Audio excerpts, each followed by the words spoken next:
The wind cut through Alina Whitmore's thin shawl as she stood alone in the carriage yard, watching the last of her family's laughter disappear through the great doors of Ashcombe Hall. No one had looked back. No one had noticed she was still outside.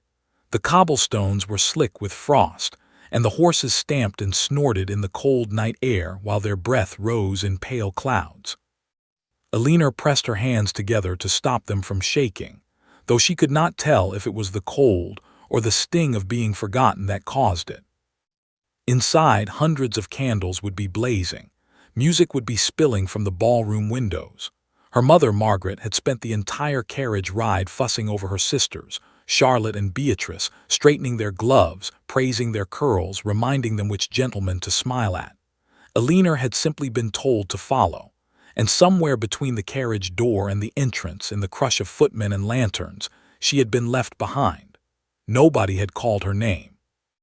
Nobody had turned to check if she was there. A young coachman named Peter noticed her standing apart from the others, her chin lifted despite the humiliation written plainly across her face. He offered her his own coat, but she shook her head politely, unwilling to take charity in a night that had already stripped her of enough dignity. She turned toward the side entrance, thinking she might slip in quietly through the servants' passage and find her family without causing a scene. It was better, she thought, to disappear into the crowd than to be seen standing outside like an afterthought. But the side door was locked, and the main entrance loomed ahead, guarded by two footmen in crisp livery who eyed her plain gray cloak with open suspicion. She did not have an invitation card in her hand. Her sister Charlotte had been holding it, and in the rush, no one had thought to pass it back. Alina felt her stomach tighten. To be turned away publicly after already being abandoned was a humiliation she did not think she could bear. She stepped back into the shadows near the carriages, deciding she would wait until a footman she recognized passed by, someone who might remember her face from prior visits. The minutes stretched painfully long.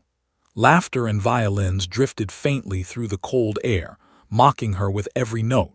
She thought of her father, Edward, who rarely spoke against his wife's wishes, and wondered if he had even noticed her absence at all. Just as she resigned herself to waiting in the cold until someone finally came looking, the crunch of boots on gravel broke the stillness. A tall figure in a dark greatcoat approached from the direction of the stables, his pace unhurried, his manner entirely unlike the frantic energy of the guests still arriving. He paused when he saw her standing near the carriages, alone, her posture proud despite everything. His eyes studied her for a long moment, as though trying to understand why a young woman in fine, if modest, clothing was standing outside a ball meant to be the finest event of the season. He said nothing at first. He simply extended his hand, waiting. Alina stared at the offered hand, unsure whether to trust the stranger standing before her.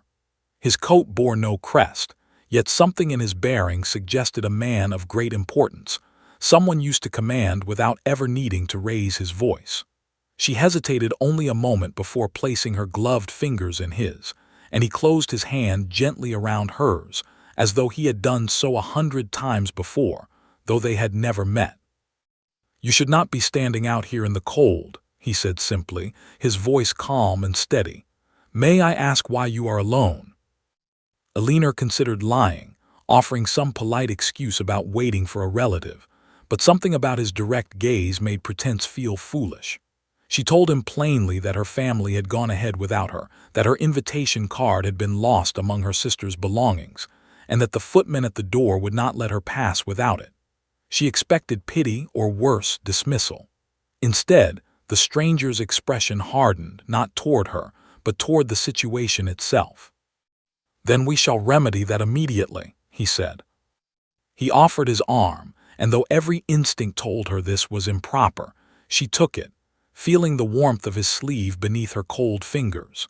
Together they walked toward the grand entrance, and the two footmen who had refused her entry moments earlier straightened at once, their faces draining of color as they recognized the man beside her. They bowed low, throwing open the doors without a single question. It was only as they stepped into the blazing light of the entrance hall, surrounded by gilded mirrors and towering arrangements of white roses, that Alina understood who had found her in the yard. Whispers rippled through the nearby guests almost instantly. The Duke of Marchwood, Nathaniel Marchwood, master of Ashcombe Hall, host of the very ball she had nearly been refused entry to. He was known throughout the county for his reserve, for attending such events only out of obligation, and for never, in living memory, walking a lady in on his own arm. Alina's cheeks burned as heads turned to watch them pass. She caught sight of her mother near the refreshment table, froze in mid-conversation, her mouth slightly open in disbelief. Charlotte and Beatrice stood beside her, equally stunned, their earlier confidence replaced by something close to panic.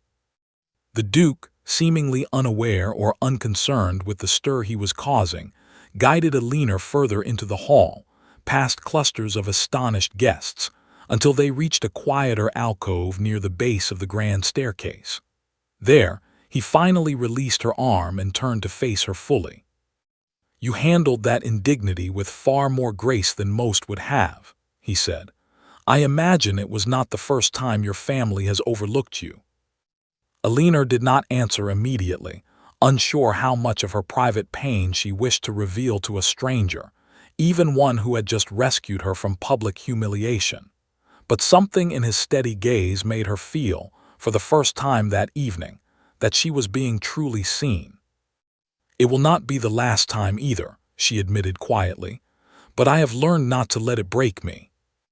The Duke studied her for a long moment, something unreadable passing behind his eyes. Then, without further explanation, he extended his hand once more, this time in invitation rather than rescue. "The musicians are about to begin the first dance," Nathaniel said. "It is customary for the host to open it. I would be glad if you would join me." The words landed like a small thunderclap through the alcove, and Alina realized several nearby guests had overheard him perfectly well. A request from the Duke for the first dance was not a casual courtesy. It was a public declaration of favor. The kind of gesture that transformed a woman standing in the room within a single breath. Alina's heart pounded, torn between the fear of further embarrassment and the strange, warm pull of being chosen so plainly and so publicly. "Your Grace," she said carefully, "you do not know me. People will talk." "People are already talking," he replied, the faintest trace of dry humor in his voice. "I would rather give them something worth discussing." She could not help the small laugh that escaped her, and something about it seemed to please him. He led her toward the center of the ballroom floor, where the other guests parted instinctively, forming a wide circle around them. Alina caught sight of Charlotte's stricken face near the edge of the room, and beside her, Beatrice's mouth pressed into a tight, jealous line. Her mother had gone very pale, clutching her fan so tightly her knuckles had turned white. The music began, a slow and formal melody that required careful, measured steps, the kind every young woman practiced for years in hopes of exactly this moment. Alina had practiced too, though never once imagining she would dance it under the eyes of an entire ballroom, on the arm of the very man whose home they stood in. Nathaniel moved with quiet confidence, guiding her through the steps so smoothly that her earlier nerves began slowly to ease. "You dance as though you have done this 1,000 times, he said quietly, only for her. "I have imagined it many times," she admitted. "I did not think anyone would ask." "Then they were fools," he said simply, without flourish or exaggeration, as though stating a plain fact of the world. As they turned through the steps, he asked her small questions, not about her family's standing or her dowry, as most gentlemen might, but about her, about the books she read, the way she spent her quiet mornings, whether she preferred the countryside to the city. Alina found herself answering honestly, surprised at how easily the words came, how little she felt the need to perform for him the way she performed for everyone else in her family's orbit.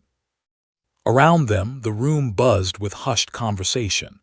Guests who had barely glanced at Alina an hour earlier now watched her every movement, whispering behind painted fans and gloved hands.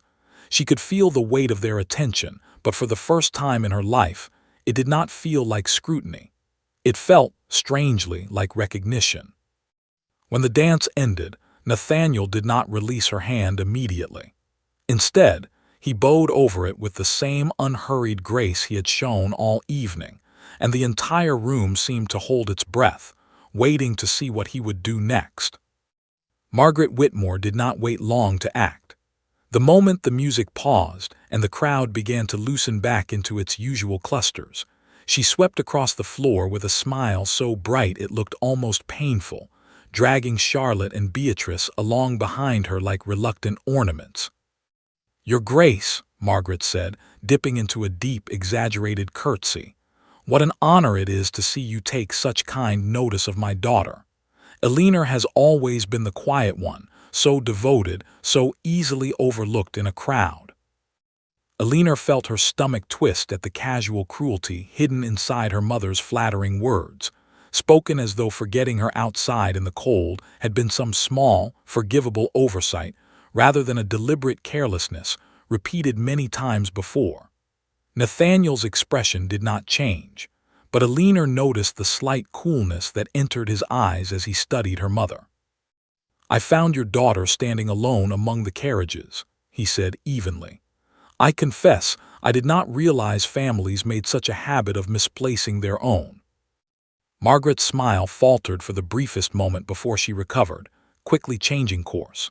She began praising Charlotte's needlework and Beatrice's fine singing voice, attempting to redirect the Duke's attention toward her other daughters, as though Eleanor's sudden rise in favor might simply be transferred to whichever sister proved more useful. Charlotte, never one to miss an opportunity, stepped forward with a practiced smile, complimenting the Duke's home and asking whether he enjoyed music as much as she did. Nathaniel listened politely, offering brief, courteous replies, but his attention kept returning to Eleanor, who stood slightly apart from the display, her cheeks warm with a mixture of embarrassment and something close to anger. She had spent years absorbing her family's indifference quietly, telling herself it did not matter, that she did not need their approval to feel whole.